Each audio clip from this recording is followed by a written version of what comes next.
Anyone who's got allergies, take this.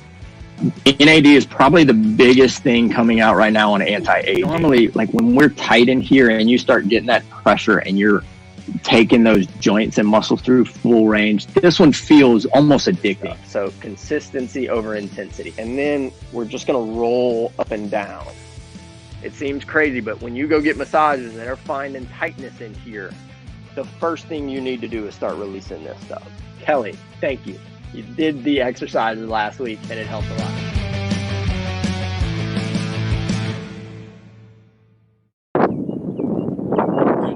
Good morning. Thanks for joining us for another episode of Tea with Dr. D. On location this time. So I've already had my tea, got my chaga in, got everything ready to go. I'm here with Dr. J, the Golf Sensei. We've been getting a bunch of golf questions from everybody, so I figured, why not let's just show some of this stuff while we're out here. So hopefully we have some good audio. We're trying to kind of make sure that y'all can hear us. So please give me a comment, give me a thumbs up if y'all can hear this. If y'all have any questions about health, fitness, mobility, and certainly anything about your golf game, please let us know. That's what we're here for. We're going to try and answer as many of those as we can. So drop us a line, say hi, and we'll kind of dive in. So Dr. J, tell us about the kind of transition of adding golf into your practice a little bit. One of the things I found when sitting across from a new patient was it hurt me to hear them say, I can't play golf anymore. And so every day we work on ankles, knees, backs, hips, right? And our goal is always to let somebody get back to whatever role they want to be, whether that's a homemaker, a lawyer, a dentist, or a golfer. And so when I would hear that, it would almost make me cringe because I haven't been playing that long, but I love the game. And so I decided, if I can combine something that I love with something that I'm passionate about, which is physical therapy, it's a win for me. It's like, if you love what you do, you never work a day in your life. Right. And so my goal was to get people back on the course faster. And when I find somebody who's given up on golf for 10 years, it's like my only goal is like, well, Dr. J, I want to walk. I'm like, I don't really care about your walking. I want you playing golf. Let's bring that handicap down 2 or 3. And when we started talking about it, to be completely honest with y'all, we were both trying to go and take this course, and things happened and I wasn't able to go. And when you came back and you were pretty charged up about it. Like, oh, this is going to be, I was like, look, if you can improve my game, and for full disclosure, we scheduled like a day to go through everything he learned. And we had never played golf together at this point. And so we start going through his 16-point assessment. And when we finished, I was like, all right, I know I'm tight in certain areas. I know I'm mobile in certain areas. What does all that mean? And he went down this list and was like, you have this problem, this problem, this problem, this problem on the course with your game. You're losing balls off to the right. You're losing club head speed at times because you don't have thoracic mobility. You don't have front hip mobility. So that's why you can't follow through as well. It was like he watched me play 10 rounds of golf and took notes the whole time. And he did that. That would have been day one of the Back to Better Golf program, right? Absolutely. So I was like, okay, this one, we can trick you into thinking that we're improving your golf game, but improving those hiccup points that were affecting my golf game made me feel better. Like, I haven't had hip issues in, a good year. And most of that was like, oh, okay, I'm going to improve my slice a little bit. But that in turn improved my just general mobility and health. So that's the cool thing about this to me. 100%. What we do is we introduce people to the body swing connection. A lot of times when I meet a golfer, they have great things in between their ears. They've gotten great instruction from some golf pro, from golf.com, from Titleist.com. You've been reading your magazines and you have some good things in your head. It's just your body isn't letting you do that thing. And so what we do every day is what I do on the golf course. If you can't walk, if you can't do your job in a warehouse, my job is to figure out your anatomical physical limitation, whether it's weakness, hypomobility, or pain. I get rid of that and your function almost improves overnight, right? We get 50, 75% of that back. Then you can start training some of these things that you're working on. You're in the backyard, you're out here at the driving range and you're working on that skill, you're working on that golf-specific technique, but you haven't worked on the functional technique. Well, and I think we see that because somebody comes back and says, I can pick my kid up now and I feel good. But you're not keeping score. With Sure. golf, it's nice because like if we improve that, you're keeping score, and you know, like putting aside, you're going to see some changes in that number because you feel better. Your machine is now able to do what the golf pro is trying to teach you how to do. Exactly. You Score know, gets better, handicap gets better, and distance gets better. All those things we love. I know we have a few questions about some of those, so we'll jump in. While we're here, if there's any health questions or anything, Ashley will just chime in and let us know. Please drop us a line, share the show, tag your favorite golfing buddy. We're going to dive into a few questions now. If y'all have health-related questions, hey, let us know. We'll jump in and answer some of those as much as we can. So, what you got? Can you help me with my slice? Can we help with your slice? Awesome question. So slice is probably one of the most common swing characteristics. Come around. I'm okay. And we try not to call these flaws. We try to be very positive. So it's a characteristic. Some people play their slice. Some people consider it a fade. Probably more like slice. One of the most common reasons for a slice, when we talk about the technical reasons, outside in, you can leave the club face open. If you're probably what are some other reasons you can think of for a slice? Well, I know when we started talking about it, for me, so I had a hip injury on my left hip, and when you took me through my first assessment, what we found was my internal rotation was limited. So when I was swinging, what you were saying was when I get to here, that natural tension in the hip builds, and it somewhat stops me naturally over here. And so for me, I can't get that club head around because right here my hip is winding. It's resisting me a bit. So in this case, we found a physical reason why he was slicing. That inability to clear his hip causes his arms to get past his body. And we know we don't want that, right? We don't want the club speeding past the hips. And so that was his problem. So when we get past all the technical reasons, I would say one of the most common reasons for a slice is going to be low back pain. I think that's something that everybody kind of encounters, right? So when we talk about low back pain, during a golf swing, your body needs to be able to consider your hips a bucket of water. You need to be able to empty the bucket, fill the bucket. All that happens during your golf swing. When we come back, So by empty the bucket, I'm sorry about this. By empty the bucket, you mean roll your hips forward a little bit? correct. So on our backswing, the bucket empties. You can see that my belt is now pointing towards the ground. When we come through, what we like to do is keep this side bend. It's almost impossible to do that when we have bad or bad low back pain. Now, it doesn't have to be low back pain. It can just be low back stiffness. So if you cannot empty the bucket, fill the bucket, see how my hips roll back as I come through? That also allows me to do what? Clear the hips. So that's two things solved with one problem.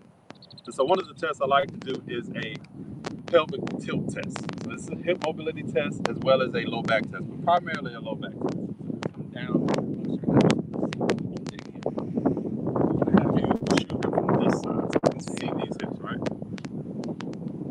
So if somebody's suffering with a slice, before they start playing, they should work on some of this stuff. Absolutely. So I have about 5 big movements that I like. A lot of these movements incorporate more than one mobility thing. And so one of the things I have you do in that mobility test or that mobility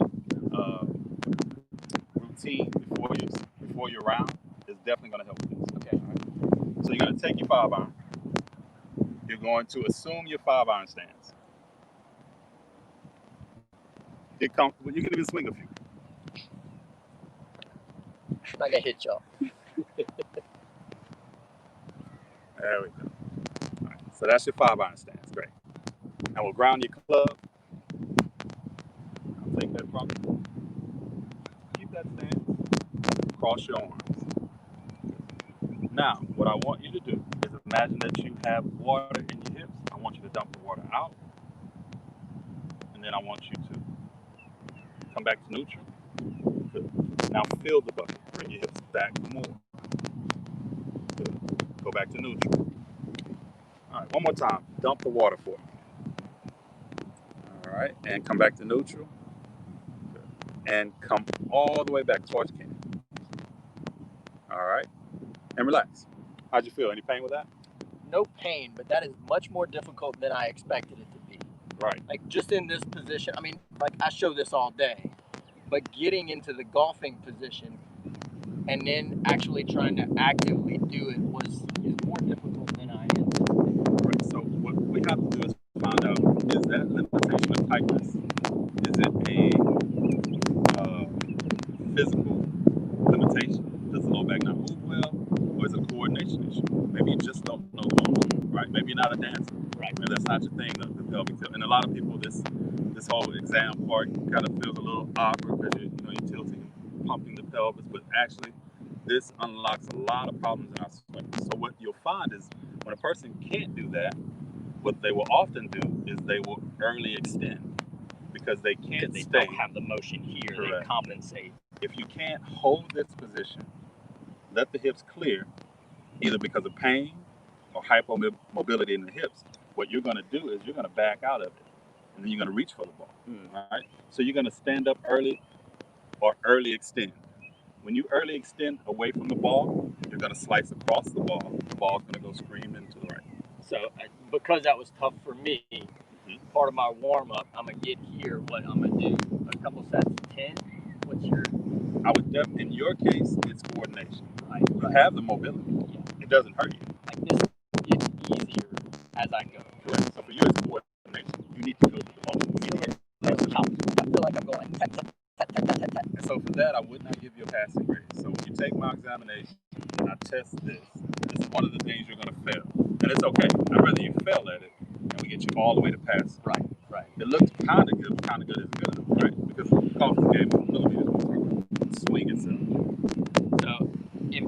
So I've got that covered. So if I'm going to start doing that and get that coordination, for someone like me who we've tested, and my slice is coming from my lack of internal rotation of my hip before a round, and this is just me speaking from experience, if I show up here and instead of me getting here and going through a bucket of balls and just kind of, hitting, I'm not necessarily working on anything. Yeah, I'm getting muscle warmed up and stuff like that, but I'm not fixing anything. If I get here and I work on stretching out and working on internal hip mobility, in that instance, I get out here, and even if I didn't take a swing on the driving range, my slice is probably 50% less. Probably even greater. Probably. One of the most common mistakes we all make as amateur golfers, as recreational golfers, is we come out here and we try to recreate a golf game in that 10 minutes before our round starts, right? You try to create new swing thoughts in that 15 minutes before your round starts. Absolutely worst thing to do. Yeah. What you should be doing is getting your machine ready to handle 18 holes. Yeah. So to put a bow on that, like if you're a slicer, get the technical education to see what technique stuff might be contributing to it. But figure out what areas in your body, whether that be the pelvic tilt, is that causing that, or hip mobility on the front or the back end, and add that into your pre-game routine. That will help tremendously if you're doing all of that with a slicing issue. Beautiful. Let us know if y'all have any more questions about that. Hopefully that makes some sense. Don't worry. We're going to make it somewhat easy. My Big Five is probably going to help with 25% or more of that. If you find that the Big Five helps you, then your problem was more of a physical or an anatomical issue and not so much your technique. So don't go playing around with your stance. Don't go changing your grip, making it stronger, making it weaker. How about start with something that's easily fixable and it doesn't totally wreck what you have in between your ears, right? Just some flexibility work. I have some strengthening exercises and some mobility exercises that I'm going to give you, and we're going to make those available to you as soon as this is over.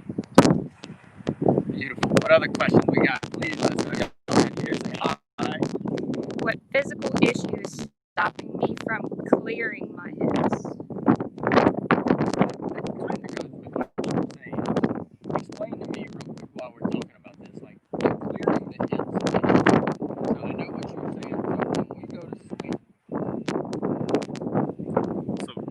things happen. He goes to swing. So let's go into your backswing. So first I want to look for how much swing or how much rotation happens at the hip. What I want is at least 45 degrees, right? He's got that. What has to happen for him to take a backswing is this hip needs to internally rotate while this hip actually externally rotates. Now go through the front swing. Follow through, come through, come through. The exact opposite happens. Now this hip externally rotates while this one internally rotates. Now as a physical therapist, he can feel that. As a novice golfer or amateur golfer, even some pros, they don't know that that's happening. So if there's pain, that's an easy fix because he tells me this hip hurts, right? But if there's no pain and there's just limitation, I have to find that. And so when we see a limitation in your ability to go back, let's go back into your backswing. Or if I see a compensation, for instance, if I see too much of this, then that means this hip is probably not externally rotating. So since he doesn't have it, he's going to make up for it here, right? But if that looks good, if this looks good, if he's not swaying and he's got my 45, I'm great with his backswing. So that means I know that his internal and external rotation is good. Now let's go through. So here I get a little bit worried because this hip isn't clear, right? I didn't 45. He's got to at least get to 45. So there's got to be a limitation, either an external rotation on this side or internal rotation on this side. So those are the things that we cue in on when we do the assessment. And then I give him an exercise to work on either internal rotation or external rotation. Yeah, and that was, for me, I guess that's a different terminology than I would have used. Is that my hips were clearing, and that's why I was losing those balls off to the right. But would you put those somewhat in the same camp? Absolutely. So what you may be used to hearing from your golf pro or from your buddy or from the magazine that you read is that you're not clearing your hips. And so you're working on all these different techniques as far as your foot placement, your swing thoughts to clear the hips. When in actuality, it's more of an internal, external rotation issue. So exactly that. He's not clearing the hips on the downswing because he lacks internal rotation on that hip.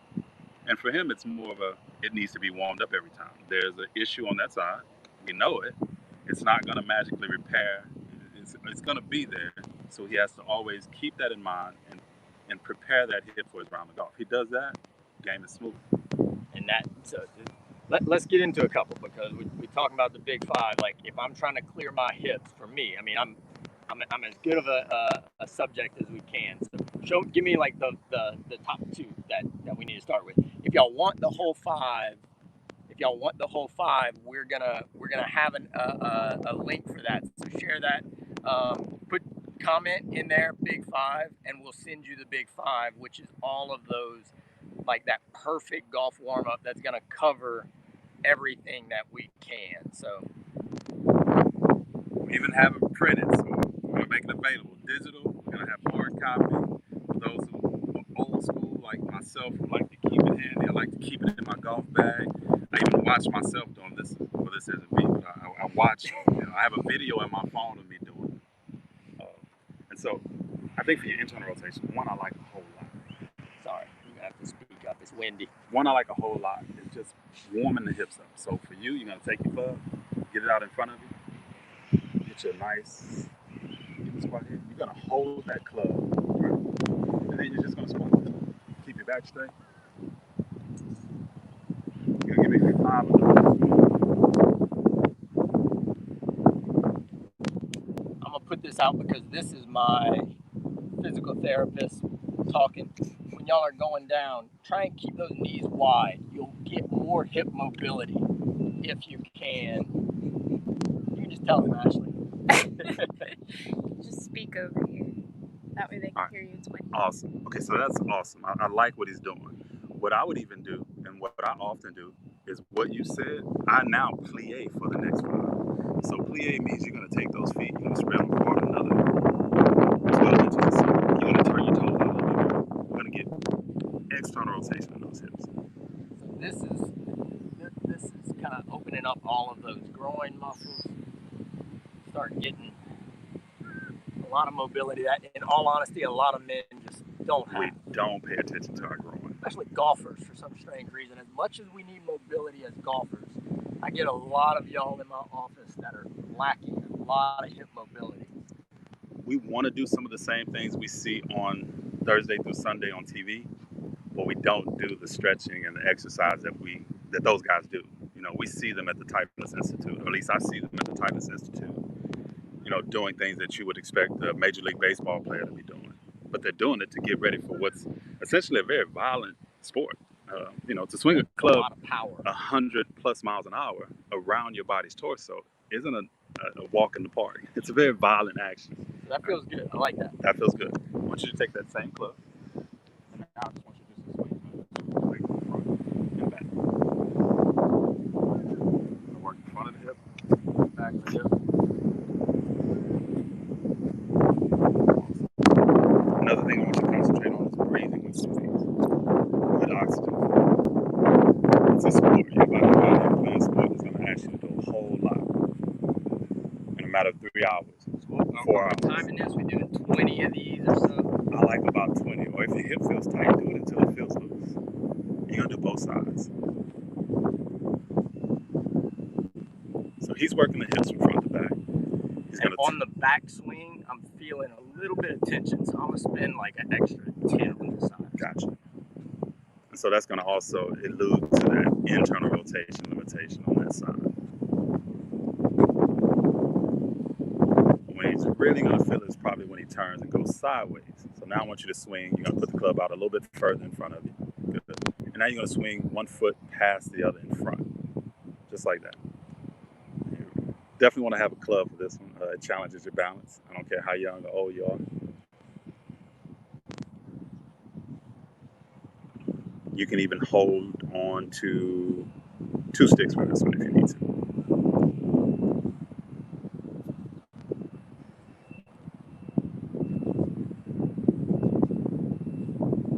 Now, this isn't going to cost him but maybe 3 minutes if this is his thing. So imagine taking this 3 minutes before he goes and starts chipping and trying to squeeze in some 5-irons and some drivers.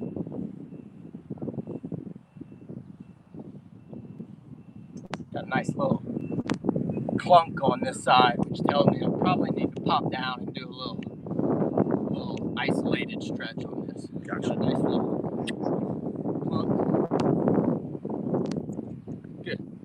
And even if doing some of these somewhat highlights which areas you have if you do the big 5, this is just me thinking, and you tell me if I'm off base with this, but if you do the big 5 and there's a few areas that are kind of tough to do, if that just isolates for you where you need to spend your warm-up time.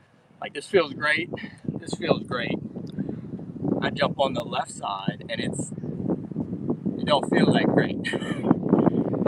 You don't have to be a physical therapist to exactly spend a little bit more time on that. Yeah. Now, if it keeps bothering you, you need to come see me. Right? Yeah. So we fix that, and then you go back to playing golf. If that doesn't work, you come see me again, and then we actually put a plan together in the better golf program so you can really work on that. So we can find also, do you now have some weakness on that side? Because when you're standing on one leg and swinging the other, that also requires strength on the other side. So these are functional movements. So when we talk about functional movements versus golf-specific movements, a lot of times we spend a lot of our effort on very specific or sport-specific activities. So we work on the golf swing and turning and finding different spots in the swing to practice on, when you may actually just need some functional stuff like squats, like rolls, like scapular stability, right? Or just some mobility stuff, some squats. And so when you start, and we've done studies that show that golfers pushing 70 and past 70 get much greater improvements in club head speed when they actually work on functional exercises. That's stretching, that's power movements, that's lifting weights. And so when we put the right exercises in your hand, all the things you've already learned, all the techniques you have, all the skill and all the golf thoughts in your head actually work a whole lot better. Nice. So if y'all, we'll cut it at those 2, but if y'all want the rest of the big 5,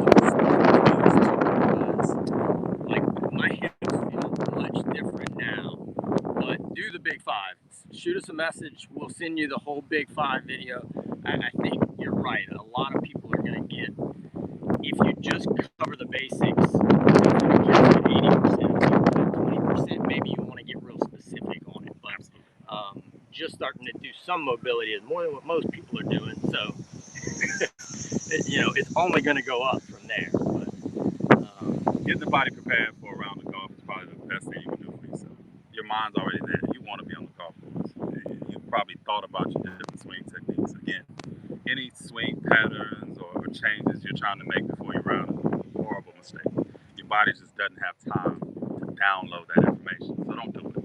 Your best option is to get the body warmed up and prepared for what's going to be a nice, beautiful, but testing day, right? Hopefully pain-free if we do the right things. Awesome. What other questions have we got from y'all?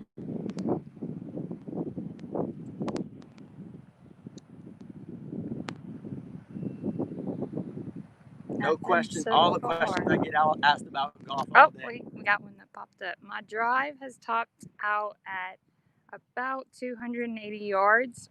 What can go back to better golf do for that? Come on, GB2BG. That's Say it with me. that's GB2BG.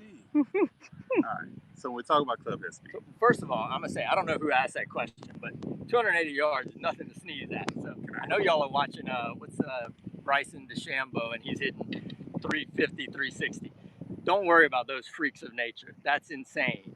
But my first thing is like everybody sees the pros doing this, and this is one of the only sports where we can play on the pro level on the same course, and then we judge ourselves from watching these guys who spend every waking hour and probably sleeping hour. How do I improve this machine and technique and everything that goes along with that? What am I putting in my body? So don't judge yourself so harshly. But that's just me. And I think back in, we say this, even before 1990, a golf pro maybe had 3 guys that he worked with. I mean, now you're seeing teams of 9 people or more. So please don't be so hard on yourself. The difference between 280 and a consistent 290 or 10 yards in the pros is about 6 professionals. And so don't think so much about that as you do consistency, as well as pain-free 280. A pain-free 280 is nothing to sneeze at. But if you notice a really drastic decrease in that distance, there are some things you can look to aside from equipment or, stance, changing your club out or anything like that. It's a difficult one because there are a lot of factors that can come into play, but we think mobility, right? Smooth is fast and fast is good. Being stronger doesn't necessarily increase the club head speed. Being stronger doesn't necessarily give you more distance, but being mobile does. Being mobile speeds your swing up. If you can speed your swing up, if you can create more distance or turn in your swing, then you're gonna get more velocity. You're gonna strike the ball at a higher rate of speed, and you're gonna get more distance without having to overthink it or go into the gym and overpower up. So one of the things we like to use, or I use in the program, are these speed sticks. I started down on speed sticks on the first evaluation. I want to know how fast you're swinging your clubs. I take you through a nice speed stick drill. After that, I have you pick up your 5-iron and we measure you. That's one thing I can promise you. At the end of the program, you're going to have more club head speed. And we know with more club head speed, you're going to get more distance. One of the areas on the body that you can do for free to find out if you're maybe missing something in terms of rotating is the thoracic spine. All right, so when we talk about thoracic spine, I'm going to have Derek turn around and show you guys what I mean. I'm talking about the area from here to here. All of this spine, right?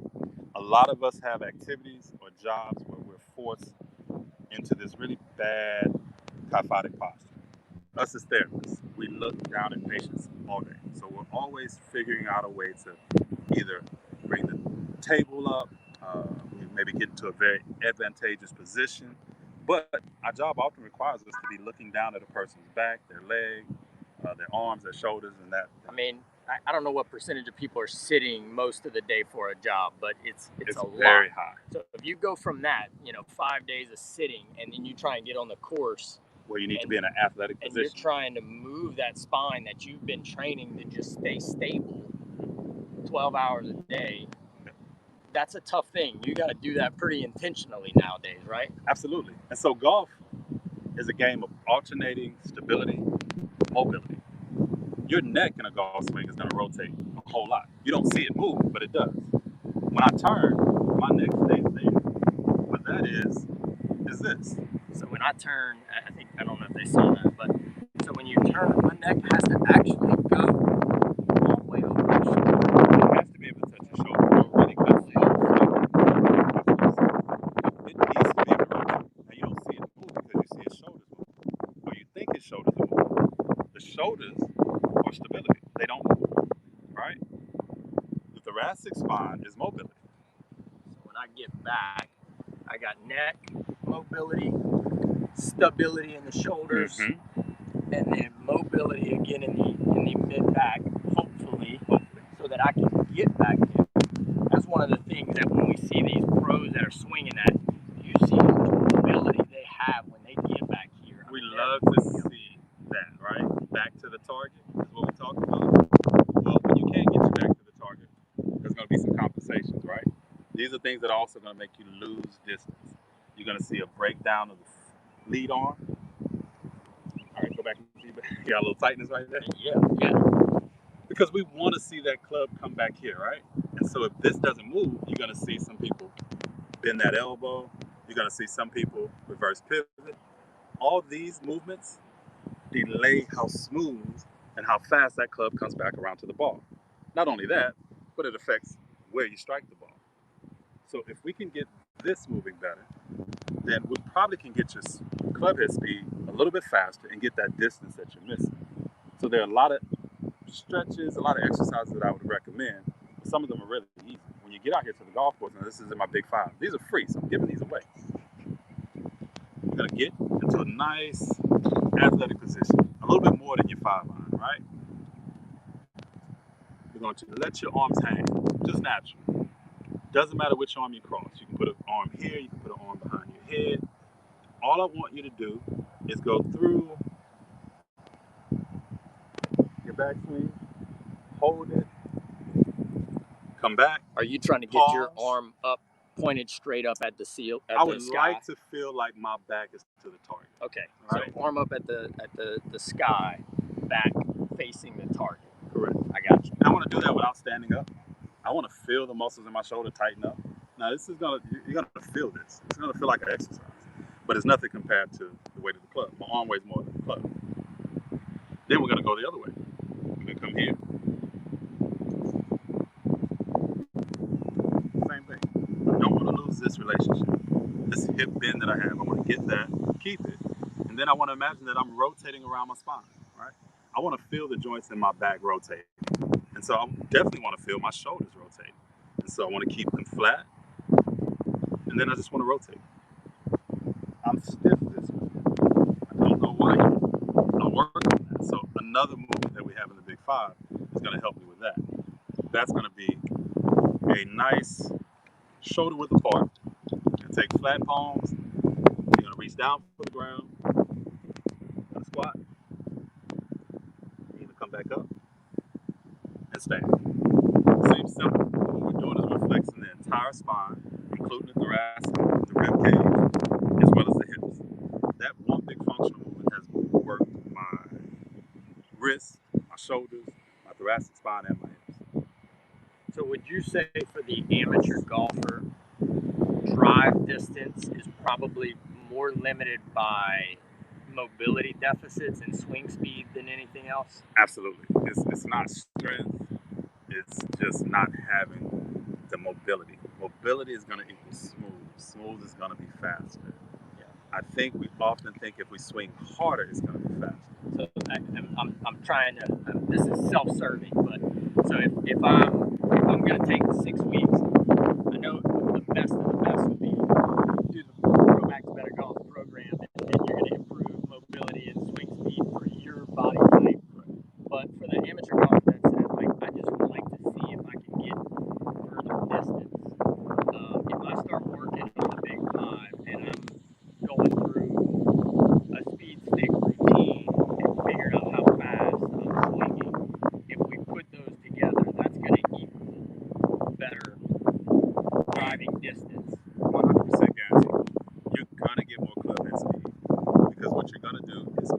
a speed stick routine is you're going to get used to actually letting your body go. You're going to let it rip. When you pick up the speed sticks, you're literally just going to walk into a swing. Part of the speed sticks is just walking into it, letting it. Don't think about technique. Just let your body go.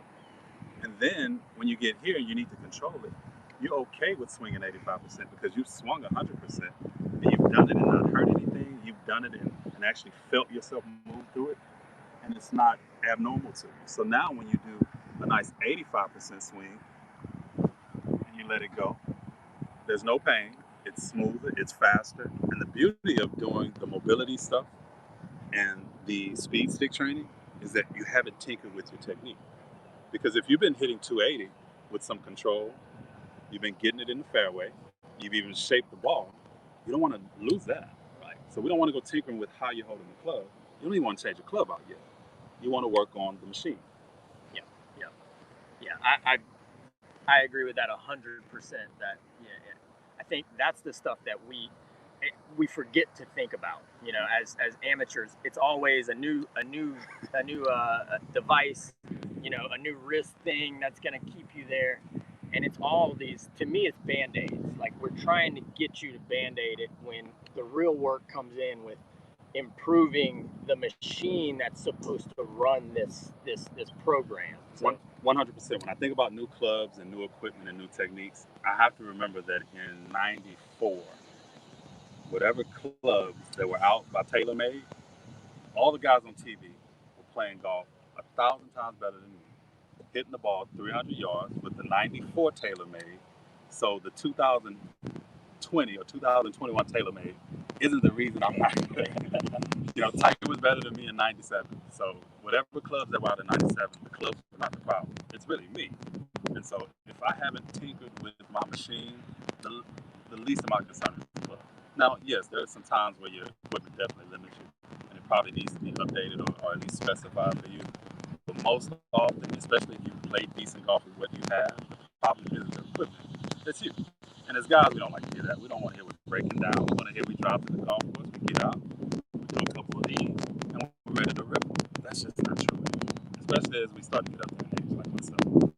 well, and you know, even the people who say I'm not really concerned about playing better golf, to feel good and play multiple times a week and not break this down, this is vital. Like, if you want to play more than once a week over years and not accumulate damage and tears and stress, and you don't have mobility in your body, we see it all day, every day. Somebody comes in, you know, I've been playing golf for 20 years and now I just can't do it. So, like, starting this now, if you're our age, lets us play when we're 60, 70, 80, 90 and not be hurting and breaking down everything the whole time. 100%. And like this, that provides some. Look, my window for maybe, you know, to the pro level, that's bad. I wish I had found this game before basketball because I would probably be much better at this than I was at basketball. So that window's passed. But the opportunity to be able to play something that provides so much leisure, so much, you know, relaxation, so much therapy is wide open if I take care of the machine. And like you said, some people don't want to be the next pro. What's going to happen when you feel better? You're going to have less compensations. You're going to have less failures on the backside, and you're actually going to play better golf. You're going to like it. Even if you say that's not what you want, you're going to love it. You're going to play more. You drop a few strokes on. You can't tell me this game's not a bit more fun. 100%. Sarah said it's windy, so Yeah, we might have to apologize. wrap it up. All right. Well, thank y'all so much. If you want the whole Big Five or you want more information, drop Big Five in the comments. We'll shoot that to you. Send us a text message with Big Five, and we'll send those straight over to you. Go to gb2bg.com. Yes. Matter of fact, if you drop a comment, we'll paste the link so you can get directly to us either at my email, at gb2bg on Instagram. We'll put the link there, make it really easy. All you have to do is click and you'll come find us. Awesome. Thank y'all for watching. Let us know if y'all need anything. I hope some of this was helpful. I hope y'all get a lot out of it. Do your warm-ups next time. I promise you're going to feel better. You're going to play better. Thanks a lot, y'all. All right.